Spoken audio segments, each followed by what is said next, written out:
নমস্কাৰ গাঁও চহৰ জিলাৰ খবৰলৈ আপোনাক স্বাগতম মই জয়ন্ত মাধৱ গোস্বামী আৰম্ভণিতে ব্ৰেকিং নিউজ ৰণক্ষেত্ৰত পৰিণত হৈছে সোণাপুৰৰ স্প্ৰিং ভেলী ৰিজৰ্ট কংগ্ৰেছৰ ট্ৰেইনিং কমিটিৰ বৈঠকৰ সময়তে পুনৰ উত্তেজনাই বিৰাজ কৰে স্প্ৰিং ভেলীৰ বাহিৰত উত্তপ্ত পৰিস্থিতিৰ সৃষ্টি হয় প্ৰাৰ্থিত্বক লৈ তৃণমূল কৰ্মীয়ে প্ৰকাশ কৰে ক্ষোভ স্ক্ৰিনিং কমিটিৰ বৈঠক অনুষ্ঠিত কৰা কক্ষ ঘেৰাও কৰে কৰ্মীসকলে তৃণমূল কৰ্মীৰ প্ৰতিবাদত সামৰিলে স্ক্ৰিনিং কমিটিৰ বৈঠক গুৱাহাটী অভিমুখে ৰাওনা হৈছে এপিচিচিৰ সভাপতি ৰিপুন বৰা দেখুৱাইছো এক্সক্লুসিভ দৃশ্য হোটেলৰ পৰা হোটেললৈ ৰিজৰ্টৰ পৰা ৰিজৰ্টলৈ অব্যাহত আছে কংগ্ৰেছৰ স্ক্ৰিনিং কমিটিৰ বৈঠক আজি পঞ্চমটো দিনৰ বাবে স্ক্ৰিনিং কমিটিৰ বৈঠক অনুষ্ঠিত হৈছিল মহানগৰীৰ সমীপৱৰ্তী সোণাপুৰৰ স্প্ৰিং ভেলী ৰিজৰ্টত আৰু এনেদৰে ৰণক্ষেত্ৰত পৰিণত হ'ল সোণাপুৰৰ স্প্ৰিং ভেলী ৰিজৰ্ট কংগ্ৰেছৰ স্ক্ৰিনিং কমিটিৰ বৈঠক চলি থকাৰ সময়তে তীব্ৰ উত্তেজনাই বিৰাজ কৰে আৰক্ষীৰ উপস্থিতিত পৰিস্থিতি নিয়ন্ত্ৰণ কৰিবলগীয়া হয় প্ৰাৰ্থিত্বক লৈ তৃণমূল কৰ্মীয়ে প্ৰকাশ কৰে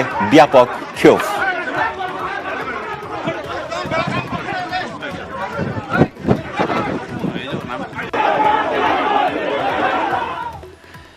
আৰু টিকট ভাগ বাটোৱাৰাক লৈ সাংসদ গৌৰৱ গগৈৰ মন্তব্য কি মন্তব্য কৰিছে শুনোৱা হওক সাংসদ গৰাকীৰ ভাষ্য বাকি একো নহয় মই জানো তোমালোকৰ সেই পাৰ্টিটো তোমালোকৰ আছিলেতো এতিয়া নাই হি সাসপেণ্ড হ'ব এতিয়া এতিয়া তোমালোকে যদি 10 মিনিটৰ ভিতৰত নোযোৱা পাৰ্টিজন সাসপেণ্ড হ'ব তাৰ আৰু তোমালোকৰ গুণ যিসকল আহিছে চব তোমালোকৰ একশ্যন হ'ব পাৰ্টি অনুষ্ঠান তোমালোকে বিয়া পাত যোৱা কিয় যোৱা নাই কিয় যোৱা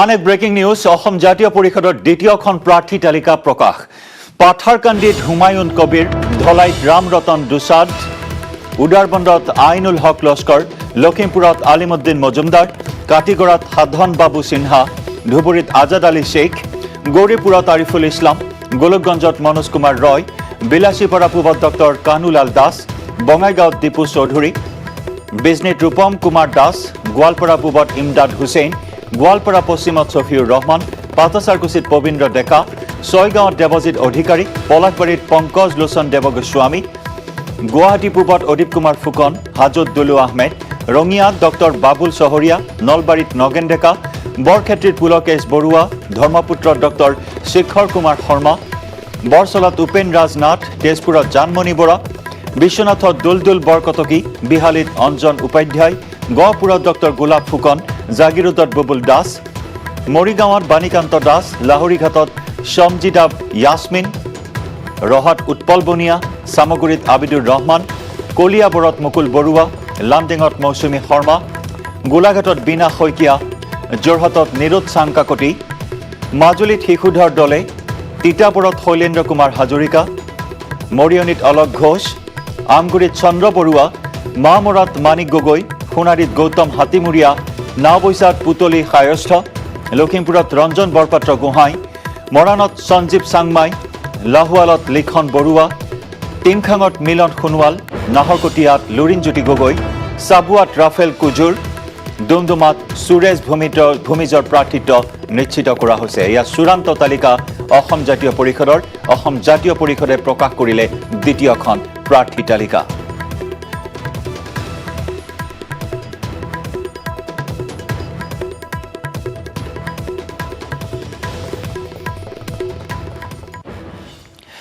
আন এক ব্ৰেকিং নিউজ অগপৰ 8জনীয়া প্ৰাৰ্থী তালিকা প্ৰকাশ কৰা হৈছে আৰু এই অনুসৰি বোকাখাটত মন্ত্ৰী অতুল বৰা কলিয়াবৰত মন্ত্ৰী কেশৱ মহন্ত টিয়কত ৰেণুপমা ৰাজখোৱা এই মুহূৰ্তৰ ডাঙৰ খবৰ টিয়কত পুনৰবাৰ ৰেণুপমা ৰাজখোৱাই লাভ কৰিছে টিকট দেৰগাঁৱত ভৱেন্দ্ৰনাথ ভৰালী আমগুৰিত প্ৰদীপ হাজৰিকা চাবুৱাত পুনা কণবৰুৱা নাওবৈচাত জয়ন্ত খাউণ্ড আৰু তেজপুৰত পৃথ্বীৰাজ ৰাভাৰ প্ৰাৰ্থিত্ব চূড়ান্ত কৰা হৈছে এয়া অগপৰ প্ৰথমখন প্ৰাৰ্থী তালিকা ঘোষণা কৰা হৈছে য'ত 8জনীয়া প্ৰাৰ্থী তালিকা ঘোষণা কৰা হৈছে মুঠ 26টাকৈ সমষ্টিত প্ৰতিদ্বন্দ্বিতা কৰিব বিজেপিৰ মিত্ৰ দল অগপই আৰু এই অনুসৰি আমি জনাইছো বোকাখাটত মন্ত্ৰী অতুল বৰা কলিয়াবৰত মন্ত্ৰী কেশৱ মহন্ত টিয়কত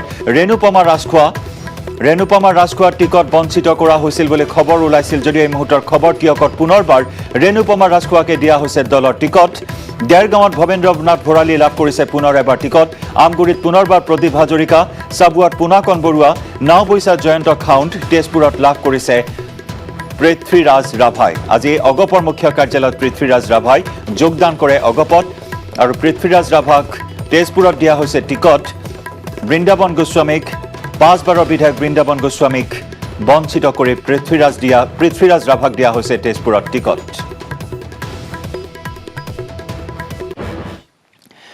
ইফালে অতুল বৰা নেতৃত্বাধীন অগপত ত্যাগ বৃন্দাবন গোস্বামীৰ অগপক নতুনকৈ আৰম্ভ কৰিব বৃন্দাবন গোস্বামীয়ে তেজপুৰৰ পৰা অগপক ৰূপত আগবঢ়াই লৈ যাব গোস্বামীয়ে দলীয় নেতৃত্বৰ বিৰুদ্ধে ক্ষোভ প্ৰকাশ কৰে প্ৰাক্তন সভাপতি বৃন্দাবন গোস্বামীয়ে আমাৰ দলৰ কেন্দ্ৰীয় কমিটিৰ সিদ্ধান্ত আছিল 14খন জিকা আসনত আমি সেই আসনত আমি প্ৰাৰ্থী দিম এটা আমাৰ সিদ্ধান্ত কেন্দ্ৰীয় কমিটিৰ সিদ্ধান্ত কেন্দ্ৰীয় কমিটিৰ নবহাকৈ আমিতো আমাৰ সিদ্ধান্ত অৱমাননা কৰিলোঁ কি কাৰণে আপোচ কৰিলোঁ অসম গণ পৰিষদৰ কেন্দ্ৰীয় কমিটিয়ে সিদ্ধান্ত লৈছিল আমি জয়লাভ কৰা প্ৰত্যেকখন আসনত এইবাৰ আমি প্ৰাৰ্থী দিম ঠিক আছে তেজপুৰত বেলেগক দিয়ে ক'বলগীয়া নাই আমি ব্ৰহ্মপুৰখন কিয় ত্যাগ কৰিলোঁ কি কাৰণে আমি আন সমষ্টিবিলাকত আপোচ কৰিবলগীয়া হ'ল এইটোতো ঠিক আছে কৰক সেইটো মোক ক'লে কিন্তু ততাতৈয়াকৈ এখন কেন্দ্ৰীয় কমিটি পাতিব লাগিছিল সেইটোৱে সিদ্ধান্ত আছিল গতিকে পৰিৱেশ পৰিস্থিতিবোৰ সিদ্ধান্ত ল'বলগীয়া হয় কিন্তু আজি অসম গণ পৰিষদৰ তেজপুৰ সমষ্টিটোৰ মোক দিয়া নাই মোক ক'বলগীয়া নাই কিন্তু দলৰ নিয়ম নীতি মানি চলিব লাগিব যিজন প্ৰাৰ্থীৰ নাম ওলাইছে তেওঁ দলৰ সদস্য হয়নে নহয়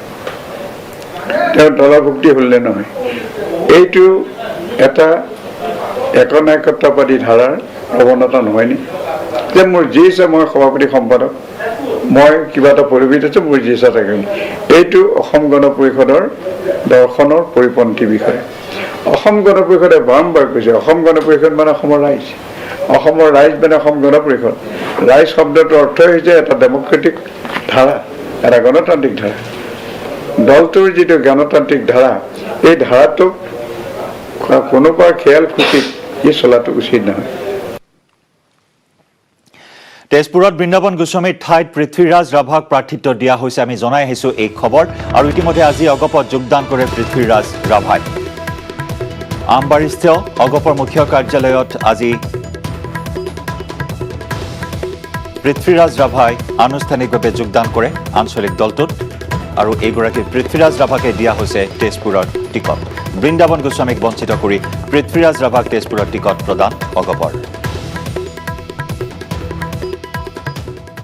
ঘটনা 1982 চনৰ ঘটনা 1980-81 চনৰ যিবিলাক ঘটনা পৰিঘটনা ঘটিছিল সেই ঘটনাৰ লগত মই জড়িত হৈ আছিলোঁ কিন্তু সেইখিনি সময়ৰ পৰা মই ৰাজনীতিত যোগদান নকৰোঁ বুলি মই শিল্পী জীৱন যাপন কৰিম বুলিয়ে মই বা সাহিত্য জীৱন যাপন কৰিম বুলিয়ে মই আগবাঢ়ি আহি আছিলোঁ আৰু কিন্তু আজি লক্ষ্য কৰিছোঁ যে কিছুমান কাম কৰিবলৈ হ'লে এখন মঞ্চ লাগে এটা প্লেটফৰ্ম লাগে ৰাজনৈতিক দলৰ মঞ্চত কাম কৰিলে বহুত মানুহক সহায় কৰিব পাৰি বা তেখেতসকলৰ মাজত সংযোগ হ'ব পাৰে আৰু সেই সংযোগটো বিচাৰি পাইছোঁ মই অসম গণ পৰিষদৰ জৰিয়তে কাৰণ অসম গণ পৰিষদৰ জন্ম এনেই জন্ম হোৱা নাই অসম গণ পৰিষদৰ জন্ম হৈছে লাখ লাখ হাজাৰ হাজাৰ মানুহৰ অৱদানৰ মৃত্যু হৈছে লাখ লাখ মানুহৰ অৱদানৰ ফলত এই অসম গণ পৰিষদৰ জন্ম হৈছে অসম গণ পৰিষদে এই তাহানিৰ পৰা আজিলৈকে ৰাইজক অসমীয়া ৰাইজক কি দিব পাৰিছে দিব পৰা নাই সেই ফহিয়া চামৰাৰ কোনো হেৰি নাই কিন্তু আজি 9 সাজেৰে প্ৰগতিশীল লক্ষ্যৰে অসম গণ পৰিষদ আগবাঢ়ি আহিছে আৰু সেইকাৰণেই মই পৃথ্বীৰাজ ৰাভাই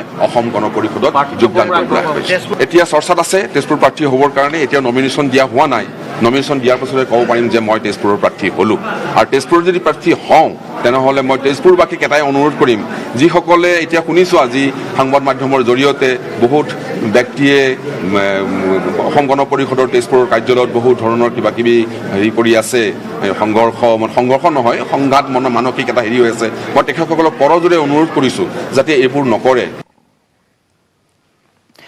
টিকট কেন্দ্ৰিক সংঘাতক লৈ কংগ্ৰেছৰ কেন্দ্ৰীয় পৰ্যবেক্ষক জিতেন্দ্ৰ সিঙৰ ভাষ্য এই মুহূৰ্তত আগবঢ়াইছোঁ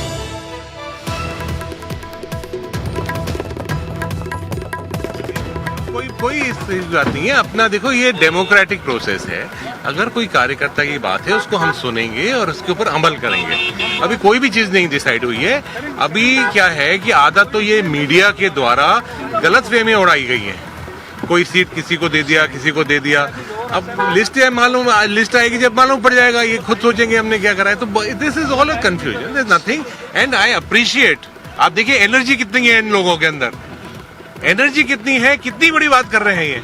और हमारे कार्यकर्ता हमारे परिवार के हैं, हमसे कह सकते हैं there's no problem, there's no problem। Second list ready हुआ कि जो सेकंड लिस्ट कब निकलेगा? अभी नहीं होगा महाराज, अभी तो यही कर रहे हैं, अभी 2-4 दिन में 1-2 दिन बात करेंगे। एक दिन जो फर्स्ट फेज का जो अभी उनको निकालना है ना, फिर पहले फर्स्ट फेज की जो सीटें बची हुई हैं उनको करेंगे। आज निकलेगा, आज कोशिश कर रहा हूँ मैं आज। लेकिन बरपेटा डिस्ट्रिक्ट का प्रॉब्लम हुआ कुछ? बरपेटा डिस्ट्रिक्ट का कैंडिडेट डिक्लेयर करने के लिए नहीं कोई प्रॉब्लम नहीं है। जो थर्ड फेज में हमने उसके ऊपर कुछ भी नहीं करा अभी तक। গাঁও চহৰ জিলাৰ খবৰ আমি অব্যাহত ৰাখিম। তাৰ পূৰ্বে লৈছো এটি বাণিজ্যিক বিৰতি। স্ট্ৰং মানে জানেনে মাইথান স্ট্ৰং মানে মাইথান নিৰ্মাণৰ মানদণ্ড।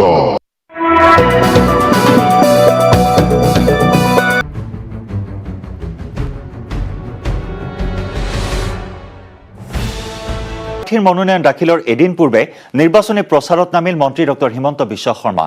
জোনাইত বিশাল ৰেলী উলিয়াই নিৰ্বাচনী প্ৰচাৰ চলালে প্ৰভাৱশালী মন্ত্ৰীগৰাকীয়ে। 2021 নিৰ্বাচনৰ প্ৰথমখন নিৰ্বাচনী সভা।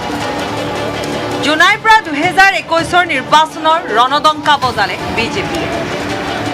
দলীয় প্ৰাৰ্থীৰ মনোনয়ন দাখিলৰ এদিন পূৰ্বে মন্ত্ৰী হিমন্ত বিশ্ব শৰ্মাৰ নিৰ্বাচনী প্ৰচাৰ চলালে জোনাই সমষ্টিত। উলিয়ালে 65 কিলোমিটাৰ মটৰচাইকেল সমদল। মন্ত্ৰী হিমন্ত বিশ্ব শৰ্মাৰ সৈতে ভাগ ল'লে প্ৰায় 10,000 দলীয় কৰ্মীয়ে। বিজেপি প্ৰাৰ্থী ভুৱন পেগুৰ সমৰ্থনত বিজেপিৰ নিৰ্বাচনী গীত বজাই কৰিলে দীঘলীয়া সমদল। হিমন্ত বিশ্ব শৰ্মাক সংগ দিলে লখিমপুৰৰ সাংসদ প্ৰদান বৰুৱা আৰু বিজেপি প্ৰাৰ্থী ভুৱন পেগুৱে। পুৱা জোনাইৰ গান্ধী ময়দান খেলপথাৰত বিশেষ হেলিপেডত দিনৰ 12 বজাত উপস্থিত হয় মন্ত্ৰী হিমন্ত বিশ্ব শৰ্মা। জোনাই উচ্চতৰ মাধ্যমিক খেলপথাৰৰ পৰা মটৰচাইকেল সমদল কৰি প্ৰায় 20,000 লোকৰ উপস্থিতিত মন্ত্ৰী হিমন্ত বিশ্ব শৰ্মাই চিলাপথাৰত সম্বোধন কৰে জনসভা। লগতে প্ৰাৰ্থী সন্দৰ্ভত মন্ত্ৰী হিমন্ত বিশ্ব শৰ্মাই ক'লে বিজেপি প্ৰাৰ্থিত্বৰ তালিকাখনে সৰ্বসাধাৰণৰ মন আকৃষ্ট কৰিছে। যুৱ প্ৰজন্মই অগ্ৰাধিকাৰ পাইছে। ধেমাজিৰ পৰা মন বিকাশ বৰগোহাঁইৰ report, news 18 Assam north east. এবাৰ আগবঢ়াইছো নিউজ 18ৰ পলিটিকেল আপডেট।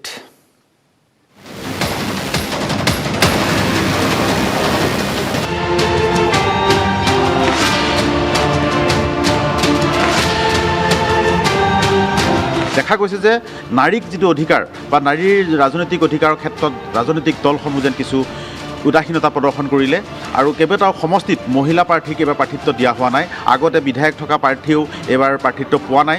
গতিকে দেখা গৈছে যে সামগ্ৰিকভাৱে এইবাৰ অসম বিধানসভাত কম পৰিলক্ষিত হ'ব মহিলা বিধায়ক। প্ৰথম পৰ্যায়ৰ নিৰ্বাচনৰ অধিকাংশ দলেই প্ৰাৰ্থিত্ব ঘোষণা কৰিলে, কিন্তু দেখা গৈছে যে দলসমূহে এইবাৰ অধিক গুৰুত্ব কম দিছে মহিলা প্ৰাৰ্থীৰ ওপৰত। আৰু নিৰ্বাচনৰ আগত বা কা আন্দোলনৰ সময়ত বহু মহিলাই বা বহুত শিল্পীয়ে ৰাজনৈতিক দলত যোগদান কৰিছিল, কংগ্ৰেছত যোগদান কৰিছিল, বিজেপিত যোগদান কৰিছিল। কিন্তু দেখা গৈছে যে এই চেলিব্ৰিটি যিসকল লোক কংগ্ৰেছ বা বিজেপিলৈ আহিছিল তেওঁলোককো প্ৰাৰ্থিত্বৰ পৰা বঞ্চিত কৰা হ'ল।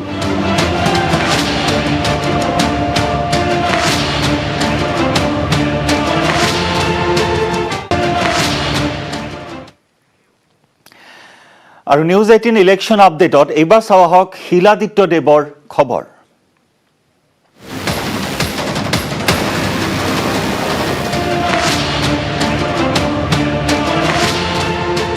সততাই বিতৰ্কিত মন্তব্য কৰি সংবাদ শিৰোনাম দখল কৰি অহা হোজাইৰ বিজেপি বিধায়ক শিলাদিত্য দেৱে এইবেলি বিজেপিৰ পৰা টিকট লাভ কৰিব নে নাই?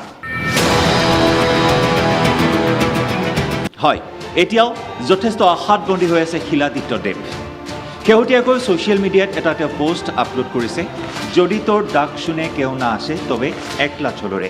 একলা চলৰে এতিয়াৰে পৰা অকলে আগবাঢ়িব নেকি হোজাইৰ বিধায়ক শিলাদিত্য দেৱ?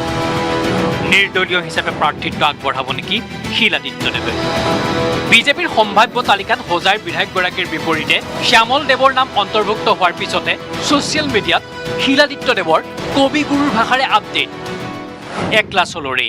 হয়, এই মন্তব্য শিলাদিত্যদেৱৰ শেহতীয়াকৈ শিলাদিত্যদেৱে এটা বিতৰ্কিত মন্তব্য কৰিছিল, এটা গুৰুতৰ অভিযোগ উত্থাপন কৰিছিল বিজেপিৰ সাংগঠনিক সম্পাদক ফণী শৰ্মাৰ বিৰুদ্ধে, যে ফণী শৰ্মাই এগৰাকী অভিযুক্তক ৰক্ষণাবেক্ষণ দিয়াৰ অভিযোগ উত্থাপন কৰিছিল, এগৰাকী সংখ্যালঘু নেতাক ৰক্ষণাবেক্ষণ দিয়াৰ অভিযোগ উত্থাপন কৰিছিল, আৰু যাৰ বাবে হয়তো এইবেলি শিলাদিত্যদেৱে বিজেপিৰ টিকট লাভৰ পৰা বঞ্চিত হ'ব পাৰে।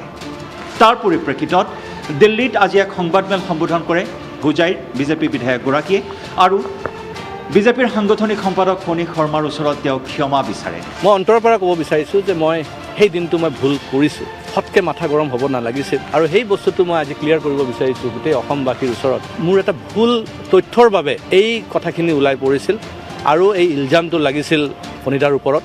মই তেওঁক তেওঁৰ ওচৰতে মই ক্ষমা বিচাৰিছোঁ। এতিয়া প্ৰশ্ন উত্থাপিত হয়, এই ক্ষমা বিচৰাৰ পিছত তেওঁ হোজাইৰ পৰা বিজেপিৰ টিকট লাভ কৰিব নে নাই, কিয়নো বিজেপিয়ে ইতিমধ্যে ৭০জনীয়া তালিকা প্ৰকাশ কৰিছে যদিও তাত উল্লেখ নাই হোজাইৰ প্ৰাৰ্থীৰ নাম। এতিয়া অপেক্ষা কৰিছে শিলাদিত্যদেৱে, ক্ষমা খুজি হ'লেও তেওঁ টিকট লাভ কৰিব, এই আশা শিলাদিত্যৰ। মই টিকেটৰ লোভত যে এইটো কথাটো কৈছোঁ সেইটো নহয়, প্ৰাৰ্থনা কৰিছোঁ যে ফণী শৰ্মা ডাঙৰীয়া, আপুনি আমাৰ জ্যেষ্ঠ নেতা, আপোনাৰ মাৰ্গদৰ্শনত আমি বহুত লাভ হৈছোঁ। আজি যদি মই বিধায়ক হৈছোঁ, 2016 তেওঁৰ আশীৰ্বাদ নাথাকিলে মই এইটো নাপালোঁহেঁতেন, কিন্তু ভুল হৈছে, আৰু সৰু ভাইটি হিচাপে এইটো যেন তেওঁ মোক ক্ষমা কৰি দিয়ে। যে মই কেনে থাকিম, ক'ত থাকিম সেইটো কথা নহয়, কিন্তু য'তে থাকোঁ মই এই ভুলটো মই শুধৰণি কৰি পেলাই তেওঁক ক'ব বিচাৰিছোঁ যে আপোনাৰ একো ভুল নাছিলে, মোৰ ভুল আছিল।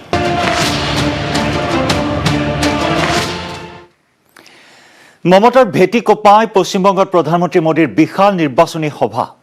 মমতাৰ ৰাজত্বত বংগত বিপন্ন হ'ল মাটি মানুহ।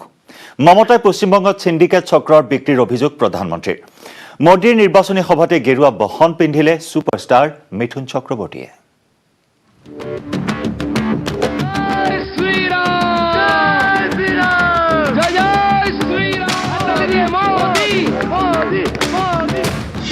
মমতাই অপমান কৰিছে মানুহ আৰু মাটি। आज बंगाल में माटी मानुष की क्या स्थिति है ये आप भली भांति जानते हैं। মমতাই সিন্ডিকেটত বিক্ৰী কৰিলে বংগক। মানুহক কেনেকৈ ঠগিব লাগে তৃণমূলে জানে। মমতা চৰকাৰে ৰূপায়ণ কৰা নাই কেন্দ্ৰৰ আঁচনি। পশ্চিমবংগত মমতাৰ ভতিজাৰ বিকাশৰ বাবেহে আগ্ৰহী। बंगाल ने परिवर्तन के लिए ममता दीदी पर भरोसा किया था, लेकिन दीदी और उनके काडर ने आपका ये भरोसा तोड़ दिया, आपके सपनों को चूर चूर कर दिया। এইদৰেই পশ্চিমবংগত মুখ্যমন্ত্ৰী মমতা বেনাৰ্জীক খুটাৰ সমালোচনা প্ৰধানমন্ত্ৰী নৰেন্দ্ৰ মোদীয়ে। दीदी सुन लिया दीदी, ये बंगाली की आवाज है, ये बंगाल की आवाज है दीदी। आज पश्चिम बंगाल के नौजवान, यहाँ के बेटे बेटियां आपसे एक ही सवाल पूछ रहे हैं। बंगाल ने आपको दीदी की भूमिका में चुना था, लेकिन आपने खुद को एक ही भतीजे की बुआ तक सीमित क्यों कर दिया। কলকাতাৰ ব্ৰিগেড পেৰেড গ্ৰাউণ্ডত অনুষ্ঠিত বিশাল জনসভাত নিৰ্বাচনী ৰণডংকা বজালে নৰেন্দ্ৰ মোদীয়ে। ইফালে এই বিশাল জনসভাতেই বিজেপিত আনুষ্ঠানিকভাৱে যোগদান কৰিলে বলিউডৰ দাদা মিথুন চক্ৰৱৰ্তীয়ে। বিজেপিত যোগদান কৰি অভিনেতাগৰাকীৰ মন্তব্য, I M A pure cobra. বিজেপিত যোগদান কৰা মিথুন চক্ৰৱৰ্তীয়ে অৱশ্যে এইবাৰ নিৰ্বাচন নেখেলে বুলি স্পষ্ট কৰি দিয়ে। ইফালে বিজেপিয়ে পশ্চিমবংগৰ মুখ্যমন্ত্ৰী প্ৰাৰ্থীৰূপে প্ৰক্ষেপ কৰিব নেকি মিথুন চক্ৰৱৰ্তীক, এই চৰ্চাও অব্যাহত আছে দেশজুৰি। News desk, news 18 north east. গাঁও চহৰ জিলাৰ খবৰত লৈছো আন এটি বাণিজ্যিক বিৰতি।